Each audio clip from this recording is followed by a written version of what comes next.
ဟွန်တိုင်းဖလားနဲ့မြန်မာအသင်းရဲ့ပြိုင်ဘက်တွေကြောင့်လာမယ့်ဇူလိုင်လ24ရက်နေ့ကနေစတင်ပြီးအာဆီယံဘောလုံးရန်ပွဲမှာပြန်ဆိုင်မှုပြင်းထန်ဆုံးအောင်မြင်ဆုံးပြိုင်ပွဲတစ်ပွဲဖြစ်တဲ့2026အာဆီယံချန်ပီယံရှစ်ဟွန်တိုင်းဖလားဘောလုံးပြိုင်ပွဲကတော့စတင်ကျင်းပသွားမှာဖြစ်တဲ့အတွက်မြန်မာအသင်းရှင်ပြိုင်ကစားတော့ရမယ့်ပြိုင်ဘက်အသင်းတွေရဲ့အကြောင်းကိုသိရှိထားသလောက်တင်ဆက်ပေးသွားမှာဖြစ်ပါတယ်။မကြမီရက်ပိုင်းတွင်မှကျင်းပသွားမယ်2026အာဆီယံချန်ပီယံရှစ်ဟွန်တိုင်းဖလားဘောလုံးပြိုင်ပွဲကိုဝင်ရောက်ရှင်ပြိုင်မဲ့မြန်မာအသင်းကတော့အုပ်စု B မှာထိုင်းအသင်းမလေးရှားအသင်းဖိလစ်ပိုင်အသင်းလာအိုအသင်းတွေနဲ့တအုပ်စုတွေကြောက်ရောက်နေလျက်ရှိပါတယ်။အုပ်စု B မှာအင်အားနည်းဆုံးအသင်းဖြစ်သတ်မှတ်ခြင်းခံထားရတဲ့လာအိုအသင်းကတော့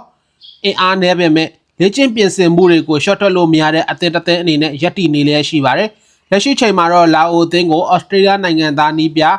ဘယ်ဒီဂါကကင်တွယ်နေလျက်ရှိပြီးတော့အာဆီယံချန်ပီယံရှစ်ဟွန်တိုင်းဖလားပြိုင်ပွဲအတွက်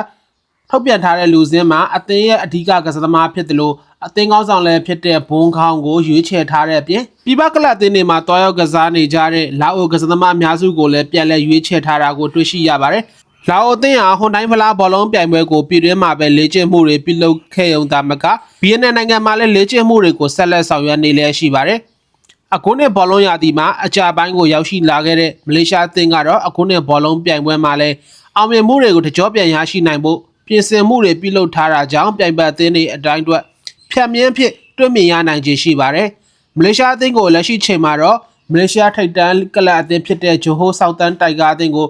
အခြေခံဖွဲ့စည်းထားတာဖြစ်ပေမဲ့ထိုင်းလီဗီယက်နမ်လီတွေမှာကစားနေကြတဲ့မလေးရှားကစားသမားအများစုကိုပြန်လည်ရွေးချယ်ထားတာကိုတွေ့ရှိရပါတယ်။မလေးရှားအသင်းရဲ့ကစားသမားအများစုကတဦးချင်းစမ်းဆောင်ရေးပိုင်းမှာတာလွန်ကောင်းမွန်တဲ့ကစားသမားတွေဖြစ်တာကြောင့်အသင်းလိုက်ကစားပေါ်ဟန်ချက်ညီသွားမယ်ဆိုရင်တော့အုပ်စုဆင့်ကိုကြော်ဖြတ်ပြီးဆီမီဖိုင်နယ်ဆင့်ကိုရောက်ရှိဖို့ကတော့အလားအကောင်းတွေပိုင်ဆိုင်နိုင်ခြေရှိပါတယ်။ပြီးခဲ့တဲ့ပြိုင်ပွဲတုန်းက